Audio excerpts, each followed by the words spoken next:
उपचुनाव के लिए बहुत बहुत बधाई। सर, उपचुनाव को लेके कल सपा ने एक पीसी की थी, उसमें भी अपनी जीत की घोषणा की थी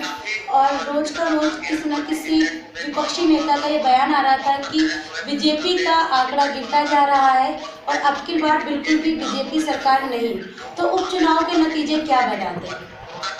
उपचुनाव के नतीजों ने विपक्ष के अपप्रचार का, विपक्ष के जो थोथे आरोप थे उनको पूरी तरह से खारिज किया है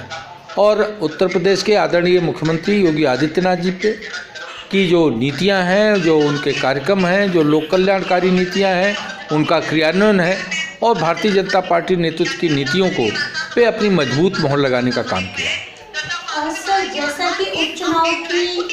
रूपरेखा तैयार हुई है, तो जो उत्तर प्रदेश चुनाव 2022 में है उसकी रूपरेखा को लेते हुए कितना अनुमान लगाया जा रहा है कि अब की बार सिर्फ बीजेपी सरकार? निश्चित रूप से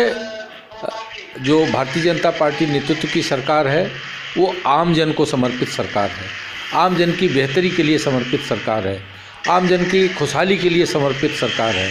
और उत्तर प्रदेश को एक उत्तम प्रदेश बनाने के लिए, अपराध मुक्त उत्तर प्रदेश, भ्रष्टाचार मुक्त उत्तर प्रदेश का जो संकल्प है, उन सारी जो नीतियाँ और कार्यक्रम है उसके प्रति उत्तर प्रदेश की जनता में उत्साह है और इसीलिए उत्तर प्रदेश की सम्मानित जनता भारतीय जनता पार्टी नेतृत्व के साथ बहुत मजबूती के साथ खड़ी है। और जब भी 2022 का जो लोकसभा उत्तर प्रदेश के विधानसभा का चुनाव होगा तो उसमें भी आप ये देखेंगे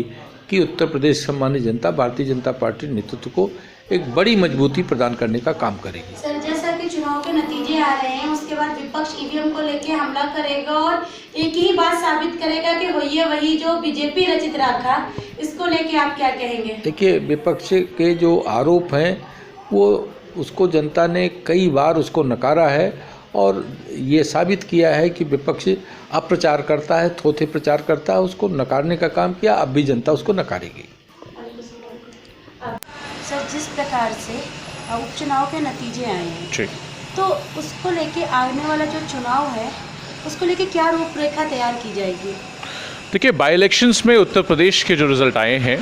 वो निश्चित रूप से समाजवादी पार्टी के उनको सर झुका करके सम्मान से स्वीकार करती है, क्योंकि ये जनता का निर्णय है और जनता जो निर्णय लेती है वो सबको मानना पड़ता है। आज की तारीख में हम लोगों ने ये जो रिज़ल्ट आए हैं इसमें कहीं न कहीं शासन ने, प्रशासन ने, पूरी व्यवस्था का, पूरे शासन का, पुलिस का बहुत ज़्यादा दुरुपयोग हुआ है। जिस तरीके से आपने देखा कि इवन अगर कुछ सीटों की बात करूं जहां ज़बरदस्ती लोगों को भारतीय जनता पार्टी ज्वाइन कराई गई, उसके बाद फिर उनको जिम्मेदारियां दी गई, पूरी तरीके से लोगों को दबा करके पूरे सिस्टम का प्रशासन ने अन्याय किया है। लोगों को कई जगह कई तरीके की बातें आई हैं, आने वाले वक्त में और सामने आएंगी। अभी रिजल्ट्स फाइनल नहीं आए हैं, फाइनल आ जाएं तो हम लोग उस पर कमेंट करने ज़्यादा होगा, लेकिन ये इतना मैं आपको विश्वास दिला सकता हूं कि समाजवादी पार्टी 2022 के चुनाव में सीधा अगर आप देखेंगे जहां पर भी चुनाव आज हुआ है उत्तर प्रदेश में, सीधी लड़ाई सिर्फ समाजवादी पार्टी से है। अगर कहीं भी संघर्ष है, कहीं भी चैलेंज किया है बीजेपी को, कहीं भी हमने अपनी उपस्थिति दर्ज कराई तो सिर्फ समाजवादी पार्टी ने दर्ज कराई है। तो समाजवादी पार्टी पूरी ताकत से 2022 की तैयारी करेगी, जनता के बीच रहेगी, जनता के मुद्दों को उठाएगी, लड़ेगी, हर आवाज जनता की जो है उसको बुलंद करेगी और निश्चित रूप से जनता का प्यार विश्वास मिलेगा। 2022 का चुनाव सरकार बदलने का चुनाव होगा। निश्चित रूप से समाजवादी पार्टी को प्यार और इज्जत, सम्मान और विश्वास मिलेगा।